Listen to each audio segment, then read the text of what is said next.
HCGची लस दिल्यानंतर प्रकृती बिघडून 2 दिवसांच्या बाळाचा मृत्यू झाल्याची घटना गोंदिया जिल्ह्यामध्ये घडली आहे। संतापलेल्या नातेवाईकांनी आरोग्य कर्मचाऱ्यांना मारहाण केली आहे। गोंदिया जिल्ह्यामधल्या चंगेरा गावामध्ये ही घटना घडली आहे। मातीमिश्रित चिक्कीला सरकारी प्रयोगशाळेतून क्लीन चिट मिळाली असली तरी चिक्कीत लागणारी कचकच कसली असा सवाल करत अहमदनगर पंचायत समिती सभापती संदेश कारलेंनी अनोखं आंदोलन केलं।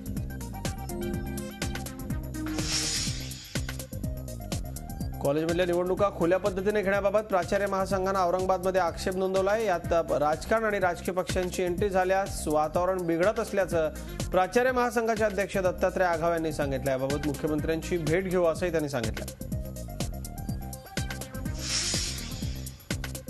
जातीचे दाखले देण्याकरता सरकारने घातलेल्या जाचा काठींमुळे भटक्या बेलदार समाजातील मुलांना शिक्षण आणि शैक्षणिक सुविधा मिळण्यात अडचणी येत आहेत। सरकारच्या या धोरणाचा निषेध करण्याकरता रायगड जिल्ह्यातला बेलदार समाज आणि समाजाच्या नागरिकांनी आमचं गाव हरवलं या संकल्पनेखाली महाडच्या प्रांताधिकारी कार्यालयावर मोर्चा काढला।